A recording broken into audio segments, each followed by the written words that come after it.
I'm joined with Kenny Stone, Indy Pro Wrestling referee. He is joining me right now. Hello, Kenny. Hello. How you doing? I'm doing good. How are you? I'm doing good. Thank you for joining me this evening on Triple Threat Wrestling Radio. Thank you for having me. It's pretty cool to talk to someone that shares the same first name as I do. So that's pretty cool itself. I just want to get that out the way. Um, so Kenny, what made you decide to be a referee? Well, I was actually originally training to be a wrestler and had a severe head injury, and so I kind of had to figure out what I was going to do, and I definitely was going to stay in the business. So somebody asked me if I wanted to referee, and I was like, "Yeah, totally." And I've been doing it about a year now, so it's been awesome. I love it. I love working with all the guys. Here's a question that I want to ask, especially since you're a referee. So you know how wrestlers have to, get trained properly, go through the fundamentals and things like that. Is there a same thing to that when it comes to referee? Do they have to go through a certain training as well? Yeah, there's a lot to know. I mean, you can't just hey, watch some referees and think, okay, get in there. Yeah, you've got to learn a lot of different things to get in the ring and become a referee. What was the early stages like for you when you first got started? I mean, obviously, this was the only thing for you to stay in the wrestling business. I mean, how did it, how did it feel at first when you got started? I was real nervous, because I know most of the guys are, coming in as a wrestler, training to be a wrestler. Uh, it takes a long time before you get in the ring. So um, I kind of moved in pretty quick as a referee, and so uh, at first it was kind of intimidating, just feeling out the guys and just kind of feeling out how everything moves around the ring. But yeah, since it probably took me a good month or so, because you've got to be in pretty good shape to keep up with the guys in there as well. So, do you have any upcoming wrestling shows, appearances you'd like to promote? Yeah, actually, in Bremerton, Washington, uh, July 20th, we have a charity event. Crown's putting on a charity event at Los Pabonitos Mexican restaurant, and it's 6th and Callow in Bremerton, Washington. And we also have a show coming up. Uh, I know August 28th. It's going to be Injustice for All, and that's at the Squamish Tribal Center in Paulsville, Washington, and that's off of Sandy Hook Road. It's the Squamish Tribal Learning Center, and that's at 6 o'clock. So we've got a lot of different things going on. What do you like the most being part of the wrestling business? Do you think it's the traveling? Is it interacting with the fans? Is it just doing your job? What do you like the most of being part of the wrestling business? I like anything. I want to entertain the fans. I want to be a part of entertaining the fans. I want them to be able to kind of forget about whatever their troubles are. Maybe the guy got laid off, and whatever it is, just forget about it. Bring your kids, have a good time. Leave the show happy, and want more. I mean, keeping the fans definitely is my number one thing. Throughout the years in wrestling, I mean, obviously, referees nowadays, especially in the big leagues, have definitely made a name for themselves. And it's not necessarily just due to a storyline. I mean, or things like that. Obviously, when you think of Earl Hebner, the first thing that pops in your mind is that he was the referee for the Montreal Screwjob. You got Charles Robinson. You got all these other referees making names for themselves. Uh, you being a referee yourself, how do you feel about the popularity of the referees that with the likes of Earl Hebner and Charles Robinson? How do you feel about the popularity of the referees?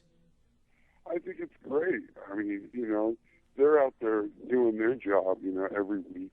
Sometimes those guys are in the ring, 3 times, 4 times a night, depending on how many matches they're doing. So they're out there and they're contributing, so popularity is great. I think it's great. I mean, you get to come out, you get to see the guys that you're familiar with, the guys that you just love. You learn to love as part of the wrestling business. So I think it's awesome. All right, I want you to think real hard on this next question.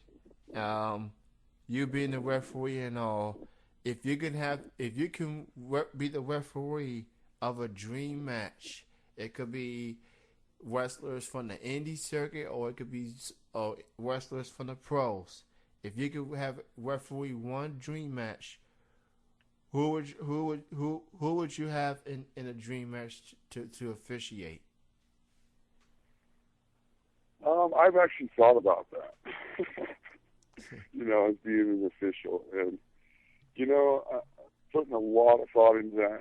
I think I would really, really love if I could have refereed Hulk Hogan and Andre the Giant. I mean, just legendary. I think that would have been that would be the dream. That to this day, it still goes down as one of the most memorable wrestling matches in WWE history. It started the landscape of WrestleMania, and here's you got these two men, these iconic figures, and I guess what people didn't realize too much, maybe people were too young, or maybe they weren't born when that match came out. But Andre was on the decline and Hogan was on the rise. I guess people just got so caught up on how big the match is. I guess they didn't quite get the whole magnitude. It was kind of like a whole pass in the torch type of feel. Absolutely, yeah, that was it. Absolutely. I mean, Andre the Giant was good, when he was younger and everything. But I think you hit it perfect when you said that. He was kind of on the downward side of it. So for him to hook up with Hogan on his highest peak and it just became. I don't even know how you would actually top it. I mean, to this day, that match. I mean, there's been other matches, since then. Like a young wrestler taking on a veteran, and there may have been somewhat spectacular, but Hogan and Andre is in a pedestal itself. Just those were the two top guys at the time, and they made wrestling into a phenomenon. And obviously, a lot has changed. I mean, obviously, it's no longer, companies no longer looking at the heavyweights. They're looking at the CM Punks, the Daniel Bryans, the Davey Richards. I mean, those type of guys. Not necessarily the biggest, tall, toughest guys, but like the Bret Harts and Shawn Michaels in the world, they know how to put matches together, and they can fill out the seats and give you 5-star matches. Oh, absolutely. I like a lot of the X Division guys and that sort. The younger guys that have come up and can fly around and do some of the stuff the heavyweights just can't do. I definitely enjoy it. My last question for you, Kenny, is what would your advice be to anyone that wants to be a referee or just want to be in the wrestling business? What would your advice be? Just study the business, look into it. I mean, obviously, if you're a fan, you probably watched a lot of it. And it's just respect. I mean, just have a lot of respect. If you have a chance to get into it like I did, I mean, learn as much as you can. Listen to the guys. Just keep your mouth quiet and learn as much as you can, you know. Yeah, I mean, I got to talk with some of the guys that, I mean, just respect. I mean, they're the greatest guys in the world, and you got to just have the most respect for all of them, and just listen and learn. I mean, they're going to teach you something. They want you to be there. If they didn't, you wouldn't be there. So, just a lot of respect would be my biggest thing. Well, Kenny, it was great chatting with you. Thank you for your time, sir. Continued success being a referee, being part of the business going forward, and thank you for your time. Hey, thank you. Thanks a lot for having me. I really appreciate it. You have a good night, man. All right, you too, buddy. All right, bye-bye. Bye-bye.